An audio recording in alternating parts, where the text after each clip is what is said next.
最近有劇團推出台語的舞台劇《難斗》，以失智症和宗教議題做題材，希望透過這出戲會當和觀眾做伙來重新思考這失智症家庭的困境，也有重建。劇團表示，今年的演出會有阿公甲阿嬤兩種版本，希望就觀眾用無同性別的角度去思考家庭的關係，做伙來了解時代心聲。有一天，反省，我連我家己是啥，我攏唔知影。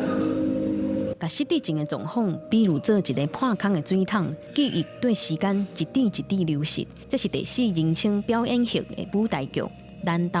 台灣已經是超高齡化的社會，劇團觀察到失智症有愈來愈多的趨勢，佮加上當照有真儕困境，互因想要做這出戲來重新思考失智症家庭的困境佮重建。台詞寫了足好的，我感覺吼，甲咱遮老人失智的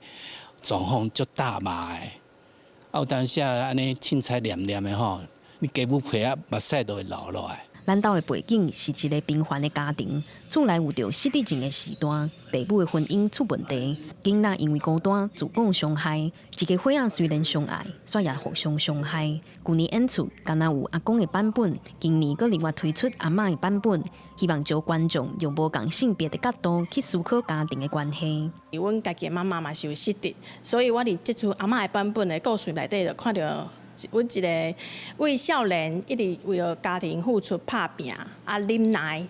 一世人的查某人，到老的時陣伊失智啊。劇團也講，這出戲是用全台語演出，特別有請台語顧問來協助劇本的翻譯，甲指導演員的發音。有真儕演員是袂曉講台語，就是硬調，當然結果